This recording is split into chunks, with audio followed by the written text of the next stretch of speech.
Então vamos lá para as perguntas da semana. Perguntaram no nosso Instagram, da 4Gamers, a Elite Computadores, que é a nossa outra empresa, ainda não está com rede social ativa, mas vamos lá. Perguntaram para nós o seguinte: A520 ou B450? Essa pergunta, claro, é feita por muitas pessoas ainda compram processador AM4 e eu vou responder ela diretamente. Vamos lá. É o seguinte, você que está comprando um PC novo ou está trocando, por exemplo, um i7 de 8ª geração, um Ryzen antiguinho para uma geração mais nova, ou está querendo comprar um processador Ryzen da linha AM4, né, que não é a mais nova, você está buscando placas-mãe e essas duas são as melhores opções que aparecem em questão de preço. Nós temos boas marcas como Asus, ASRock, a Mancer, que é da Pichau, Gigabyte, MSI. Temos várias, tem até Biostar, placas boas da Biostar e placas ruins da Biostar. Na prática, pessoal, ambas as placas-mãe, elas funcionam com a mesma linha de processadores. E os sockets e os VRMs de memória, eles são basicamente os mesmos. Então você não vai ter muitas, assim, vamos dizer, muita coisa que você pode chegar com essas placas-mãe. Até mesmo as linhas Asus TUF. Para você que não sabe, a Asus TUF faz um modelo chamado A520M, que apesar de ser bonito, apesar de ter ali uns VRMs melhores, de ser um pouquinho mais parruda, ela ainda assim é uma placa-mãe A520, ou seja, uma placa-mãe simples. Você não vai conseguir pôr um Ryzen 9 ali. Ela vai torrar. Ela até vai funcionar, mas ela vai torrar, porque ela não é preparada para um processador que esquente tanto. E dentro desse contexto de placas-mãe, você tendo essas duas opções, A520 e B450, a diferença é a seguinte: as B450 elas funcionam processadores, por exemplo, de primeira geração, sem atualizar BIOS. Então Ryzen 1500X, 1700X, 1600AF. Já a A520 ela já não funciona. Mesmo se você atualize BIOS, os chips A520 não funcionam processadores da primeira geração. Tem pessoas que fazem uma gambiarra ali ou outra, mas não fica legal. Dá problema de clock de memória, dá problema também de barramento. Enfim, a melhor opção é você ocultar a primeira geração e ir direto para as gerações novas. E falando de gerações novas, eu vou falar um pouquinho sobre essa escolha de processador, porque às vezes você está em dúvida entre um 5600G, um 5600X, 5700X. Pessoal, se você está buscando essas duas placas-mãe, é óbvio que você também está buscando um processador, ou você já tem, ou você vai comprar um novo. Escolha um processador focado no que você vai usar e, principalmente, veja se ele atende em quesito de núcleos, threads e frequência. Porque não adianta você olhar pelo nome, vou comprar um Ryzen 5, falaram que é bom.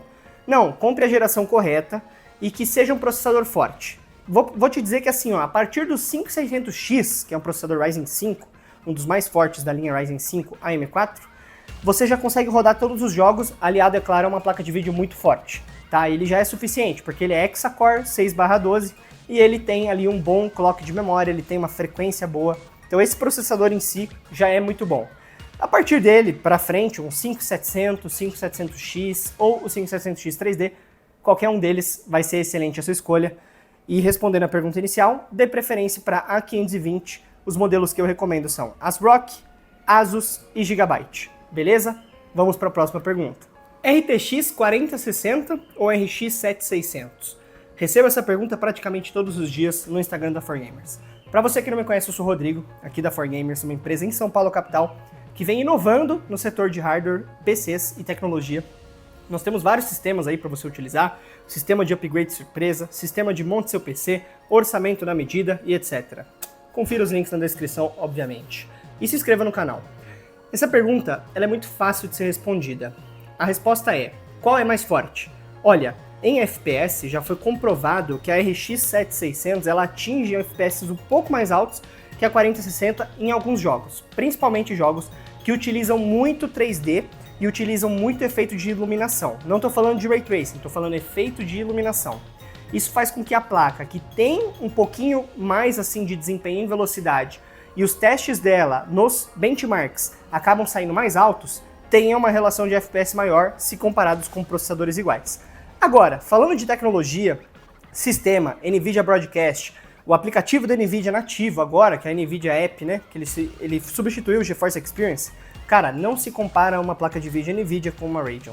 A NVIDIA é muito boa. Para você ter uma ideia, a gente tem clientes aqui trocando placas RX 580 por placas GT 1030, de tão limitado que as RX estão no mercado. Então, eu sou suspeito para falar porque eu gosto muito da NVIDIA. Você pode ver que Aqui até no nosso fundo nós somos parceiros da Galaxy, então a gente compra produto a rodo com eles. Mas eu gosto muito de NVIDIA e isso não é o fato de que eu estou opinando falando para você pegar a RTX. Não, eu tô falando desempenho bruto. A RX até ganha em alguns jogos, na maioria na verdade, mas o ganho é pequeno. Só que tecnologias, cara, RTX não tem para ninguém. Toda a linha 2060, 3060, 4060 são muito boas. E os recursos que você, por exemplo, que produz conteúdo, vai utilizar para fazer a renderização de vídeos, fazer gravação de lives, etc., a NVIDIA tem muito mais. Principalmente o NVIDIA Broadcast e aquelas funções de replay vão te fazer diferença se você não tiver uma placa de vídeo NVIDIA. Além disso, só para finalizar, falando dessa parte de conteúdo, a NVIDIA, a RTX 4060, ela tem um codec melhor para pós-processamento de dados, que aí na prática é utilizado para lives, para transmissão ao vivo. A NVIDIA tem um codec melhor. Não quer dizer que a RX não vai ter um bom codec, não quer dizer que ela vai travar, que ela não vai rodar. Ela vai, mas os programas, o software, o que a NVIDIA investe em tecnologia e pesquisa é muito superior ainda à placa de vídeo AMD. O Adrenaline, que é o software que a AMD ainda utiliza para suas placas, ele é limitado perto do que a NVIDIA pode fazer. Então eu recomendo a 4060 e ela está num preço pau a pau com a RX 7600. Isso porque acabou de lançar a linha nova e os preços tendem a fazer assim, ó. Primeiro eles sobem, depois eles descem, e vão descendo, ó, e vão descendo. Então eu recomendo, de olho fechado, 4060, muito mais do que a RX 7600. Beleza? Bora para a próxima pergunta. Nosso canal é 100% sustentado pelas atividades comerciais da loja, a 4Gamers. Nós somos uma empresa aqui de São Paulo capital que pretendemos inovar nesse mercado de PC Gamer, inovar a forma como as pessoas fazem escolhas, e o nosso objetivo aqui no YouTube é ajudar a comunidade tanto com conteúdos relevantes quanto com conteúdos direcionados. Não cobramos nada por isso, obviamente, porque o nosso intuito é ajudar. Considere então se inscrever no canal e visitar a nossa loja. A sua presença será sempre bem-vinda. O que é melhor, comprar um processador AMD, AM5, seja ele de qualquer geração, ou um processador Intel 14ª e 13ª, também AM5, agora em 2025? Eu vou responder essa pergunta. Para você que não me conhece, eu sou o Rodrigo aqui da 4Gamers, muito prazer. De forma muito simples e objetiva. Olha só, primeiro que você tem que olhar para sua usabilidade. Eu particularmente adoro Intel, sempre me atendeu muito bem, eu já tive 6 computadores. 4 deles foram Intel, hoje eu utilizo a AMD Ryzen, mas mais por comodidade. E todos são muito bons, né, a AMD e Intel, mas assim, a Intel eu sempre fui muito fã, eu nunca tive problema, nunca tive RMA, sei lá, mais de 10 anos usando o computador e, cara, excelente. Porém, a 14ª e 13ª geração em jogos, eles tomam um pau para os processadores AMD, principalmente os novos processadores AM5. E tomam um pau, assim, muito grande, pessoal. Você com R$2.000, por exemplo, compra um processador da AMD e com os mesmos R$2.000 que você compra um da Intel, assim, que em tese é para ser mais forte, mas você não tem a mesma relação de ganho em FPS, percentualmente, a sua curva de experiência em relação a R$1 gasto. O que eu quero dizer com isso? Não compensa comprar Intel se você quer performance. A grande questão é que no Brasil os preços dos processadores AMD estão inflados. Eles estão muito caros, por uma questão de escassez e controle central. São poucas empresas que importam esses produtos, eles estão na mão das grandes varejistas, né, a Pichau, Kabum, Terabyte, e das importadoras, a InfoCWB, a Pauta, e algumas outras empresas do segmento, já falei para vocês em alguns vídeos aqui.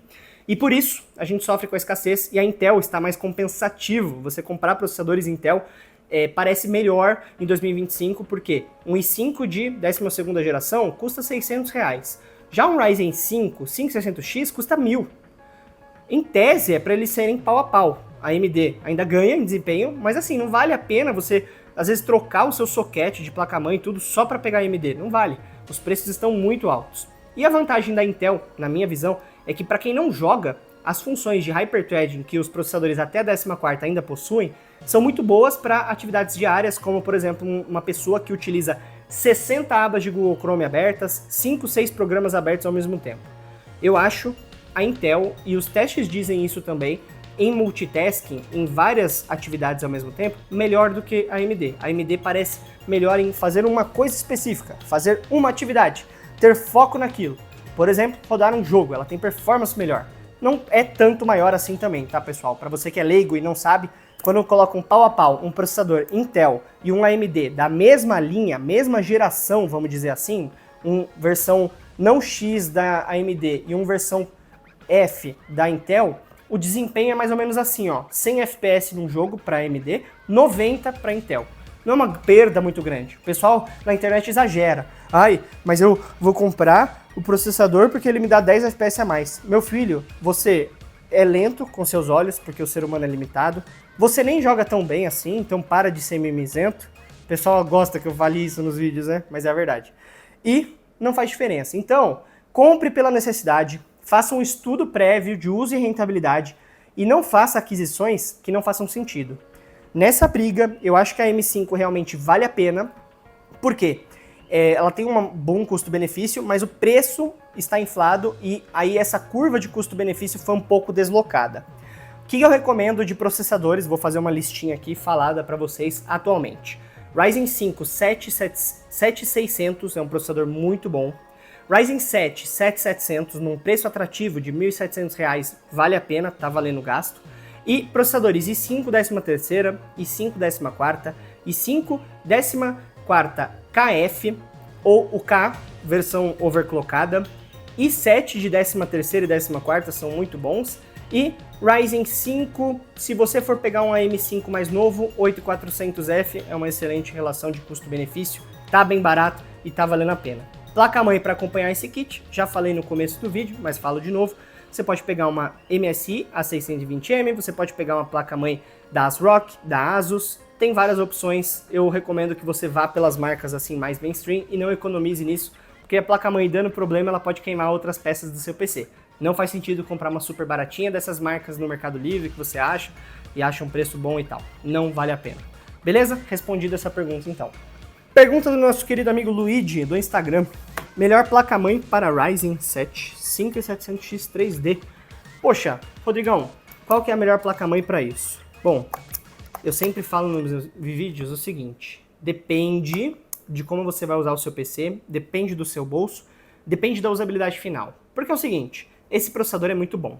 Pelo Cache 3D, ele vai te dar um desempenho, uma performance melhor em jogos do que outros processadores. Beleza, até aí, tudo certo, estamos entendidos. Mas e se a gente partir do pressuposto de que as pessoas com a limitação de orçamento acabam optando por placas-mãe mais simples, às vezes coolers ruins, e isso faz com que o desempenho geral do uso do seu PC caia. É isso que acontece. Por isso que eu vou te recomendar placas-mãe boas para esse processador, para você não ter dor de cabeça. Vamos lá. Além de uma placa-mãe boa, que eu já vou citar os modelos, estude colocar um water cooler pelo menos de 240mm de uma marca boa, recomendo Rise Mode, baratinho e boa, para que o seu processador, você limpe todas as possibilidades de ele não estar performando. Ah, mas eu não acho que o water cooler eu preciso, eu vou de air cooler. Tá bom, você vai economizar R$100 num computador que você gastou 4, 5 mil, e aí você vai deixar o seu processador a 60, 70 graus, sendo que ele poderia estar a 35? Vamos lá, né? Não faz sentido. Beleza. Pô, mas quais placas-mãe eu compro para esse processador? Eu tenho uma aqui, eu vou trocar, eu vou comprar uma nova, às vezes você está saindo de um i5 de 7ª, de um Ryzen antigo. É o seguinte, não tem segredo. B550 é uma placa-mãe excelente que vai te dar upgrade depois para Ryzen 9, se você quiser. Não vai dar upgrade para a linha M5, porque a gente está falando de tecnologia DDR4. Mas é uma placa-mãe com excelente custo-benefício e está num preço atrativo no Brasil. Nós temos as marcas, a própria da Pichau Gaming é muito boa, Gigabyte, também muito boa. ASRock faz placas-mãe B550 muito boas, mas está escasso e está um pouco caro. E se você não tem dinheiro suficiente para B550, cara, uma B450 já te atende. Eu sei que o pessoal critica muito e fala, não coloca a placa B quando você está comprando um processador 3D, compra uma placa X570. Pessoal, não faz sentido gastar com isso. Não faz sentido. Você não vai usar os recursos daquilo se você está comprando um PC pela primeira vez, se você está fazendo um upgrade. Às vezes você nem tem um NVMe que vai usar as tecnologias de uma placa-mãe X570.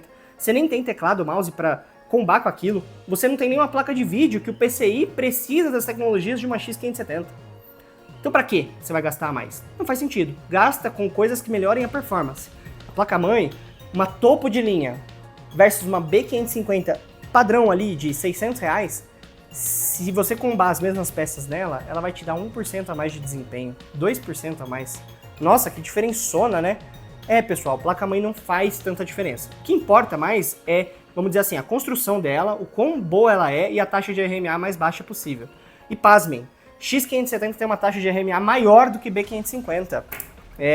Recentemente a gente descobriu isso, número de dentro da indústria, e as pessoas se assustam, né? Pô, como uma peça mais cara tem um índice de RMA maior? Exatamente. E as peças de reposição, o conserto dessa placa, são mais caros. Deu problema? Pode jogar no lixo, ou doar essa placa para triturarem, transformarem em ouro, ferro, cobre, porque já não vale a pena mais consertar. Placa-mãe é uma coisa que custa demais consertar, é melhor consertar placas-mãe mais caras, né?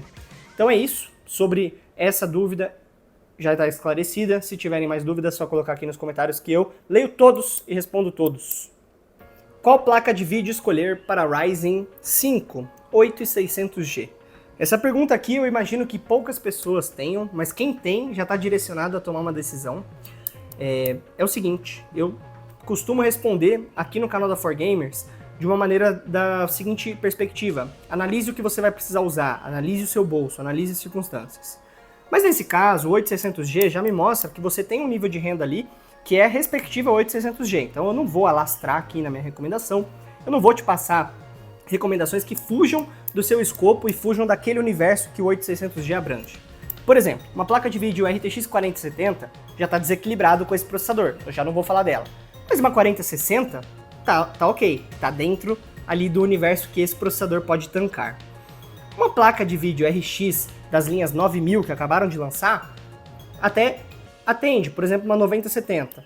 Mas eu não vou te recomendar, por exemplo, uma TI, uma 4080, uma placa de vídeo 3090. Não faz sentido. Você não vai ter fonte para isso, você não vai ter placa-mãe para isso, para aproveitar os recursos. Você pode até não ter refrigeração suficiente e espaço no gabinete. O que eu vou te recomendar é o seguinte: a melhor placa-mãe para esse processador, a melhor placa de vídeo para esse processador, é você olhar ali o seu orçamento máximo e fazer uma pesquisa longa de busca de preços e buscar a melhor placa de vídeo até R$ 1.800. E quais são elas? Por que eu tô falando isso? Porque acima de 1.800, você vai para 2.200, 2.400, você já vai ver opções ali, RX 6750XT, são muito fortes, opções boas, mas no geral o pessoal não tem fonte para acompanhar isso aí e não quer trocar o set todo. Então até R$ 1.800, quais placas de vídeo vão aparecer para você? 3060 Ti, muito boa, 4060, RX 7600, não vale a pena por 1.800, e a Intel Arc 720, que é uma placa de vídeo boa, mas calma, que não tem estoque dela, a gente não arruma para comprar, e ela também tá pau a pau com a RX, não bateu a Nvidia em nada, enfim, não tá valendo a pena. Se ela viesse bem baratinha, valeria. São essas placas de vídeo que eu recomendo. Mais que isso, não é legal. Menos que isso, também não vai te dar tanto desempenho. Porque o processador do vídeo integrado é equivalente a uma GTX 1650. Você não quer pôr uma placa de vídeo ali no seu PC que vai ser um pouquinho só melhor que a GTX 1650, certo? Não faz sentido. Você vai gastar dinheiro à toa, sua curva de experiência vai ficar igual e você não vai conseguir utilizar todos os recursos do seu PC. Então esse vídeo vai ficando por aqui. Espero que vocês tenham gostado. Deixem um gostei, caso tenha se interessado aí pelo vídeo, e deixem os seus comentários, fazendo análises, críticas, comentários aí sobre o conteúdo, se eu ajudei você na sua escolha. Isso é muito importante para nós aqui da 4Gamers e nossa loja estará sempre de braços abertos para te receber. Tamo junto, até a próxima semana, todos os dias aí eu tô postando vídeos e vamos juntos até o fim revolucionar esse mercado. Valeu!